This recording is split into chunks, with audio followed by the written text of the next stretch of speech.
Welcome to the Forge, my wanton wildlings. I'm your creepsmith, and I hope you like my work. Hey wildlings, have you ever wanted to just get away from the world, leave your life behind for a bit? Well, our world of stories and legends provides. There is a place theoretically accessible from anywhere, at any time, where you can do exactly that. Unfortunately, there's no guarantee that you will enjoy your trip, or survive, for that matter. This version is from Nosleep, credited to Yourdndguy. This is the Backrooms. It was late September. You remember those nights?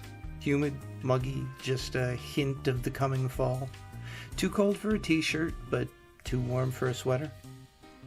These are the nights best spent at Cook Place Community Mall, in my modest Midwest hometown. A diamond in the rough in my eyes, this shopping center is a break from the monotony of tired hardware stores and family grocers that lined Main Street. The Cook Place Mall is typically packed to capacity, but not tonight, because it was 8:15 p.m. on a Tuesday night, 45 minutes until close. Not exactly prime time window shopping hours. Now, despite that, my three friends and I were still going strong. We were ending the night in the dusty arcade located in the basement of the shopping mall. It was down a short flight of stairs between the Dairy Queen and the Sbarro. Faded and flickering carnival lights lined the dimly lit hallway and steps. "Andy, do you have another quarter?" Philip, my youngest friend, questioned as the words "Game Over" splattered across the screen. Philip was 12 years old, a bit underdeveloped for his age. Andrew, his older brother and my best friend, my partner in biology class, scowled as he rummaged through his pockets in vain. "Maybe if you were better at the game, I'd have more quarters for you to play on." It was 8:16 p.m. and it seemed that our time in the arcade might be coming to a close. I had a few loose quarters left in my pocket, but that was gonna stay my secret. I was secretly hoping to spend them on a Coke tomorrow before class started. Clay, a guy Andy and I had just met in biology, had clearly been waiting for this moment. "Honestly, yeah guys, it's getting a bit late. I think I'm gonna bounce. Gotta study for our exam on cellular reproduction." The exam wasn't for a week yet, but I wasn't really bothered. Clay had been acting a bit ambivalent since we got to the mall. Seemed he wasn't a huge fan of having Philip around. Cramped his style, or whatever. I didn't really care. Philip was pretty much like a brother to me, so he came first. Philip, having realized that there would be nary a quarter for him, gave up aimlessly pressing buttons on the greasy machine. "I have to go to the bathroom." "Didn't you just go?" sighed Andy. "Yeah, but we had a large soda." "You had a large soda, kid. By the time I got a sip, it was all backwash." I chuckled as Andy and Philip started away from the arcade machines. Clay, while texting, followed lazily behind them. It was 8:24 and we had located the bathroom. The bathroom that we were used to using in the mall on the way out the front door was closed for renovation, so we had to find another one. An L-shaped hallway lit with yellow humming fluorescent lights ended in a corresponding bathroom on either side of the hall, with custodial equipment blocking the women's entrance. Philip rushed into the restroom. Now, the mall closed on 9 p.m. on weeknights, so we were going to need to get moving. Sure enough, as the thought crossed my mind, the rattly old mall intercom crackled to life with a ding-dong. An adolescent male's voice spoke sharply. "Mall closing in 30 minutes. Mall closing in 30 minutes. I checked my watch. It was 8:26 p.m. Huh. Someone's in a hurry to get out of here tonight, I thought. Well, that's retail. Clay spoke up. "I might just get going, you guys. I live pretty close to here, and I'm just gonna walk instead of taking the bus. Night, y'all." "Night, Clay," we said in unison. He turned his back and walked away, turning right to depart the mall. Andy and I looked at each other. I don't know. Kind of a wet blanket. He seemed really cool when I met him, Andy explained. Nah, he was okay. Maybe just a little bit quiet. The texting thing was a bit annoying, though. Our attention was drawn to the sound of a flush from the bathroom, and Andy's face twisted into a mischievous grin. Hey, we should give Philly a little fright when he comes out. Remembering just how jumpy Philip tended to be, I felt kind of a pang of guilt. It wasn't really very nice to spook him, and we did it a lot. Nevertheless, I stood on the other side of the door, opposite Andy, waiting for Philip to step between us, not expecting a thing. The door swung open, and Philip stepped into the hallway, focused on drying his hands on his pants. He stepped by, none the wiser. Ah! Andy yelled as we each grabbed a shoulder. Philip yelled as he twisted around and fell backwards. Then Philip fell into the wall.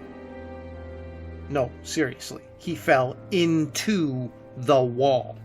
That's the only way I know how to describe it. One moment, he had slipped off his feet and crashed into the wall, and the next, everything but his legs had gone through the wall as if there was a perfectly Philip-shaped hole in the concrete. Philip's legs spasmed in the air in the same looping spastic pattern for but a few seconds, and then there was nothing left but solid concrete. What? Andy stuttered as he fell to his knees, his face a mixture of curiosity, confusion, and worry. As he shuffled toward the wall, his face turned to pure fear. I don't understand. I don't... Philip? He shouted his brother's name with a desperate, wavering cry. Philip! He slammed his hands on the wall, once, twice, but not the third time. Andy's head now protruded from the wall facing the ceiling. His head seized from side to side as he continued to scream for his brother. God, he sounded like he was yelling through a box fan. I stepped backwards as my best friend disappeared from sight, and I was left with his scream bouncing off the hallway walls, intensifying as it mixed with the hum of the fluorescence, the howl of the fluorescence. My back pressed against the bathroom door, and I jumped. I screamed as my world exploded with static, deafening and blinding me. The noise was unbearable, and the grain obscured everything. And all at once, it stopped. I clutched my head in my hands, with my eyes squeezed shut. The static had dissipated, but it was replaced with the hum of fluorescent lights and the all-too-familiar yellow glow through my eyelids. But there was something new, a smell that hadn't been here before. The musty, wet smell of carpet that should have been changed decades ago. The smell reminded me of the dilapidated bowling alley down the road from the mall. I opened my eyes. Before me was the bathroom hallway, as expected, lit by the same light as before. The bathroom doors were gone. There were no more doors, no more custodial equipment, just a smooth slab of concrete wall. I got to my feet and looked around me cautiously. It seemed I was still in the mall, but it was quiet, and it felt different. The fluorescent hum buzz was way too loud. My ears itched. I was walking down the hallway in the direction of the food court, and as I turned the corner, I was met with not the opening to the food court as expected, but another abrupt 90-degree corner turning to the left. Ding dong. I froze.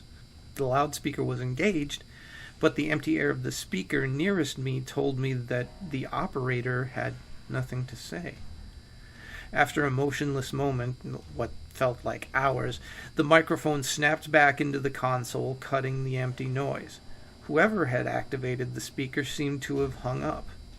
Confused and growing ever more frightful of where I'd found myself, I turned the corner. and was met with a large, empty room that I'd never seen before. It was about the size of a classroom, with stained concrete walls, the smell of must even stronger in here. Each wall had an identical, rectangular door-shaped opening that seemed to be placed at randomly decided positions along the wall. The popcorn ceiling, littered with smears of dirt and greasy imprints, had long cracks spanning it, and the room clearly needed renovation. I don't understand, I muttered out loudly, and I truly didn't. This featureless room served no purpose other than a passageway to these other rooms. The lack of planning and absent attempt at caring for the room made me feel as if this place was long forgotten. Might as well try the next room, I thought to myself as I walked through the door to my left. The room I found myself in was as bleak and unrecognizable as the last. From my first glance, the only difference in style was that this room was shaped as a triangle. Then I heard a single cry from my right. Well, it was more of a whimper, actually. What the fuck? It was Clay's voice, but it couldn't be Clay. I watched him leave the mall. I rushed through the door to find Clay lying in a fetal position in a long hallway, stretching a distance both to right and left. Change the channel, Clay babbled incoherently as he sobbed on the floor. Clay, you gotta get up. Clay didn't respond to me. He never would. His eyes, wide and unblinking with fear, were glued to the floor. How can fluorescent lights be so damned noisy? And then I saw it. Felt it. It hung motionless in the air, feet lightly scraping the ground. It had dry, cracked skin that was dressed loosely in torn, rough-spun shorts. It had the torso of a man, but it was on the wrong way. Its frail and feeble arms outstretched to the ceiling, not quite reaching, as if in an act of surrender. It had a head cocked to one side, as if confused as it peered down the hallway at me. Dark, beady eyes stared widely at me through the holes in its bloody duct tape wrapped around its head, and then it started to float toward us. Every time I blinked, stunned in absolute terror, it wasn't where I expected it to be. A few feet forward, some inches to the left, never where it should have been. And yet it was getting closer, ever closer. What I saw next will follow me forever. I turned to run, breaking the stillness, and sprinted down the hallway. I don't know, I guess I just assumed that Clay would follow in the moment. I was wrong. A blood-curdling screech shook the hallway, and I whipped around. He still wasn't looking, but he was certainly screaming. It extended its long, spindly arms and cradled him like a child. But it wouldn't look away from me, no. Its eyes never left mine. In one quick, jerking motion, it was holding Clay by the top of his head, palming him like a basketball. I blinked, and it had grasped Clay's arm with its free hand, and then, with brute strength, it simply twisted Clay by the torso.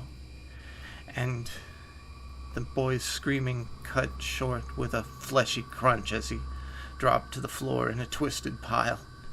His eyes had finally opened, looking at me one last time, and then I screamed.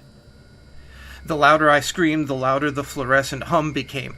Which was louder, I couldn't tell. I turned and ran to the first door I saw, blindly twisting and turning through the rooms that followed. Why on earth do these rooms all look the same? I turned a corner and ran face first into a dark mass, and we both fell to the floor. Andy! How did you get here? Where the hell are we? I don't know, Andy. Where's Philip? We have to get him out of here. Right now. We have to leave. We turned and rushed down a third hallway perpendicular to the hall Andy and I had met in. We ran until we couldn't run anymore, and then fell into a final doorway. We landed in a mass on the damp floor and quickly scuttled to the back wall. The hum of the lights was all we could hear, louder and louder, and then they all went out. Silence. We found ourselves in total darkness, total silence, as we clutched each other. No, wait, not total silence. The sound of static, as if emitting from a television, slowly came toward us. Only when the light coming from the source of the noise started to slowly illuminate the room did I realize this room only had one door. It floated around the door frame, toes dragging on the floor as it cast its bloody eyes upon us. Andy and I, mute with fear, stood against the wall. Andy moved himself in front of me. It, for its part, floated toward us. Andy raised his arm, and it reached out for us. "Leave us alone!" Ding dong. We all became statues. We locked eyes with it as we listened to the intercom crackle to life. Shallow, rapid breathing came through the speaker. Andy? It was Philip. With a guttural scream, Andy lunged towards it. It fell backwards into the wall, and I landed inside of a trash can. What? I was inside a trash can, filled with refuse from a day full of food court disposal. "Kid, what are you doing in there?" I looked out to see a very confused elderly janitor wondering why a young man was taking a Sbarro bath after mall hours. It was 9:32 p.m., at least that's what the clock on the water fountains... The water fountain? I'm back in the mall. "Oh, sorry. I was just hungry." And I ran. In the following years, I would try to make sense of what happened in that back hallway. I went so far as returning there and trying to access that place, but to no avail. I never found a thing, but I kept trying until they demolished the mall a year later. Philip and Andy's parents weren't really present when they were around, so they didn't make much of a deal on television when they were interviewed, despite the media trying to fire them up. They just seemed like it was the final straw to send them into total apathy. Last I heard, Clay's parents had moved out of town, but they were paying exorbitant PI bills to find their son. After a few years of half-assed detective work and a few rotations of milk cartons, Andy and Philip were forgotten by our sleepy little town. But sometimes, when I'm going to sleep, I remember. And I leave the TV on channel 13. There's nothing broadcasting on that channel, but the static helps me sleep. So, as always, be careful which wishes you pursue. Our protagonist wanted his friends back, but after all that time, what state and what state of mind would they have been in? Stay scary, wildlings. Maybe keep the no-clip code for another day, and make the most of your nights.